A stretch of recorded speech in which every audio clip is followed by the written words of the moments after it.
On March 8, 2026, crude oil crossed $126 a barrel. It was the fastest price surge in the history of modern energy markets. Not because a well caught fire, not because production collapsed, because a strip of water 33 kilometers wide had been declared closed. The Strait of Hormuz. Most people had never heard of it before that week. That was the problem. Global trade does not move in straight lines between countries.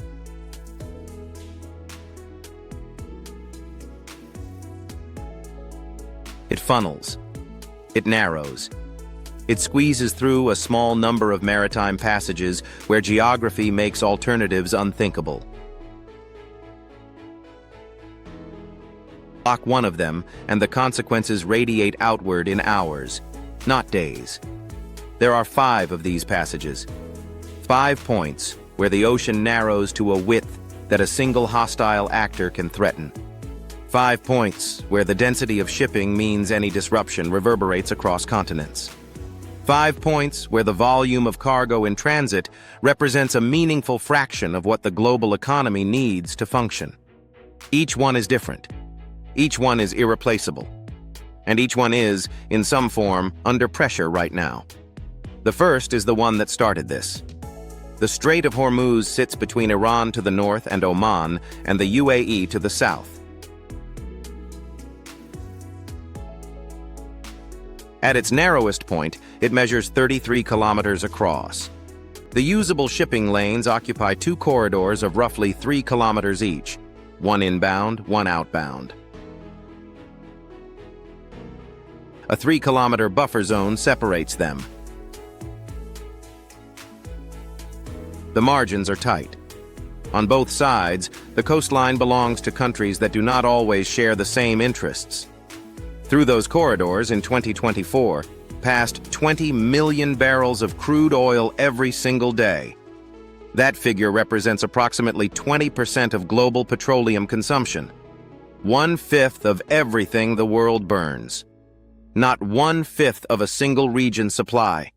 1/5 of everything globally. Tankers from Saudi Arabia, Iraq, Kuwait, the UAE, Qatar. Every one of them threading the same 3-kilometer lane. A queue that never ends. The strait is not merely an oil route. Roughly 1/5 of global liquefied natural gas trade also passes through it. LNG for Japan, South Korea, Europe, China. All of it loading in the Gulf and exiting through Hormuz. The real question was never whether Iran could physically close the strait. It was whether threatening to do so was enough to make the market behave as if it already had. On March 2, 2026, an IRGC official confirmed the closure. Ship tracking data showed traffic fall by 70% within 72 hours. Insurers suspended coverage for vessels attempting transit. Major carriers rerouted. Oil futures moved faster than at any point in the previous decade. 20 million barrels a day cannot be replaced quickly. There is no pipeline large enough. No alternative route fast enough. No reserve stockpile deep enough to absorb that volume for more than a few weeks. The strait is not a convenience. It is the only path. Second choke point sits at the southern end of the Red Sea, the Bab el-Mandeb Strait. In Arabic, the Gate of Grief. It connects the Red Sea to the Gulf of Aden and the Indian Ocean. At its narrowest, it is 29 kilometers wide. Vessels sailing from Asia to Europe pass through this gate before entering the Suez Canal to the north. In the first half of 2025, oil shipments through Bab el-Mandeb averaged 4.2 million barrels per day. Approximately 1/4 of all global container trade passes through this strait annually. Consumer goods, electronics, automotive parts, pharmaceuticals, all of it converging in a single narrow corridor flanked by Yemen to the east and Djibouti to the west. What makes Bab el-Mandeb distinct from Hormuz is not its volume. It is its vulnerability. The strait is shallow enough and narrow enough that control can be projected from the shore. This was not theoretical. Houthi forces in Yemen demonstrated it repeatedly between 2023 and 2025. Anti-ship missiles, drone attacks, commercial vessels rerouting around the Cape of Good Hope. The rerouting added between 10 and 14 days to each voyage. That additional transit time, multiplied across thousands of vessels, means higher fuel consumption, higher freight rates. Supply chains stretch to the point where inventory buffers can no longer absorb the delay. The Gate of Grief earned its name centuries ago for a different reason. The description has not aged poorly. The third choke point is the one most people associate with crisis, because it is the one they have seen blocked on the news. The Suez Canal is not a natural strait. It is an engineered passage, 193 kilometers long, cut through the Egyptian desert. It opened in 1869. At the time, it was the most consequential infrastructure project of the industrial era. It reduced the voyage from London to Bombay by approximately 7,000 kilometers. Its width at the waterline today is approximately 205 meters in the main channel. Its depth is 24 meters. By the standards of the vessels it must accommodate, these are tight tolerances. The Ever Given was a 400-meter container ship.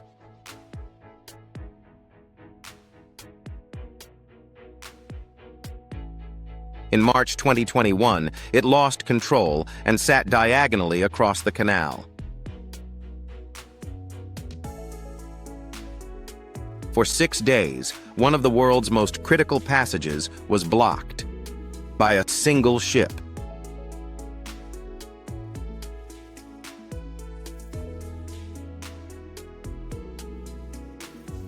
The estimated cost to global trade, $9.6 billion per day.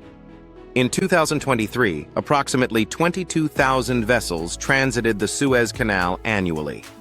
That represented around 12 to 13% of global seaborne trade. Since the Iran conflict began in 2025, that traffic dropped sharply. By early March 2026, daily transits had fallen to 23 crossings, roughly half the pre-conflict level. Major carriers suspended passages entirely. Fleets rerouted around Africa. The Suez Canal is not simply a trade route. It is the structural reason for the geography of modern global shipping. Container routes were designed around it. Port infrastructure was built to service it. Insurance frameworks assumed it. When it becomes unavailable, the disruption does not stay local. It propagates backward through every supply chain calibrated to its existence. The fourth choke point is the busiest of all, and the least discussed. The Strait of Malacca runs between the Malay Peninsula and the Indonesian island of Sumatra. It is approximately 800 kilometers long. At its southern end, near Singapore, it narrows to just 65 kilometers. The depth in the narrowest sections drops to as little as 25 meters.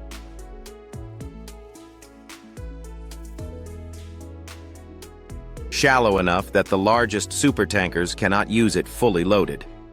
In the first half of 2025, approximately 23.2 million barrels of oil per day passed through Malacca. That figure surpasses Hormuz. The Malacca Strait is, by volume, the world's busiest oil choke point. It carries approximately 29% of global seaborne oil trade. It also carries the majority of container shipping between China, Japan, South Korea, and the rest of the world. Singapore, positioned at the strait's southern entrance, is the second largest port on Earth by container throughput. The strait did not shape Singapore's economy. It created it. At its shallowest, the largest class of crude oil tankers cannot transit fully loaded. They must detour through the Lombok or Makassar Straits to the east. Thousands of kilometers added to each voyage. This constraint is known as the Malacca Dilemma. Roughly 80% of China's oil imports pass through Malacca. That strategic exposure has been a driver of Chinese infrastructure investment across Central Asia, Myanmar, and Pakistan for over 2 decades. An attempt to build alternative corridors that reduce dependence on a single strait controlled, at its entry, by a U.S. allied nation. The choke point does not need to be physically blocked to exert strategic pressure. Its existence is sufficient. The 5th choke point is the only one built entirely by human hands, and rebuilt once already. The Panama Canal connects the Atlantic and Pacific Oceans across a 77-kilometer strip of land in Central America.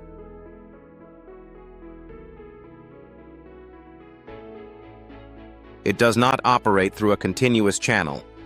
It uses a series of locks that physically raise vessels 26 meters above sea level, carry them across the artificial Gatun Lake.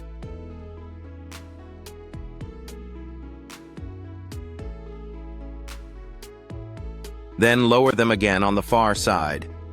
The system requires approximately 197 million liters of fresh water for every ship that transits. That water is not pumped or recycled. It drains from Gatun Lake directly into the ocean on each lock cycle. The canal handles approximately 2.5% of global seaborne trade by volume. That figure understates its significance. 40% of all containerized shipments entering or leaving the United States pass through Panama. Approximately $270 billion in cargo annually.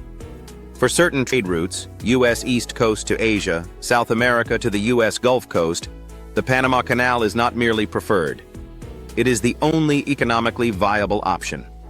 In 2024, a drought reduced Gatun Lake to critically low levels. The Canal Authority restricted vessel draft, how deeply laden a ship could sit in the water. Daily transits fell from 36 to fewer than 24. The queue of vessels waiting on both sides grew to over 100 ships. The Panama Canal's vulnerability is not military. It is hydrological. The lock system, the artificial lake, the gravitational drainage, all of it depends on rainfall in a watershed that climate modeling projects will become increasingly variable. The canal was designed for the climate of the 20th century. It operates in the climate of the 21st. What these 5 passages share is not geography. They share a structural property. They are irreplaceable within any time frame that matters to the global economy. Alternative routes exist for most of them. Ships can go around Africa instead of through Suez. They can detour around Sumatra instead of through Malacca. But alternative routes are not equivalent routes. They add days, sometimes weeks. They increase fuel consumption, freight costs, insurance premiums. They stretch supply chains that were engineered for specific transit times. The modern global economy was not built to accommodate these detours simultaneously. It was built on the assumption that these passages would remain open, predictable, accessible. The 5 choke points are not vulnerabilities in an otherwise resilient system. They are the system. The ocean routes connecting every port on Earth converge by necessity toward these narrow passages, where geography leaves no other option. The 33-kilometer width of the Strait of Hormuz is not an anomaly. It is the underlying condition of global trade. The point where all the complexity of the modern world narrows to something that can be threatened by a single decision, in a single capital, on a single morning.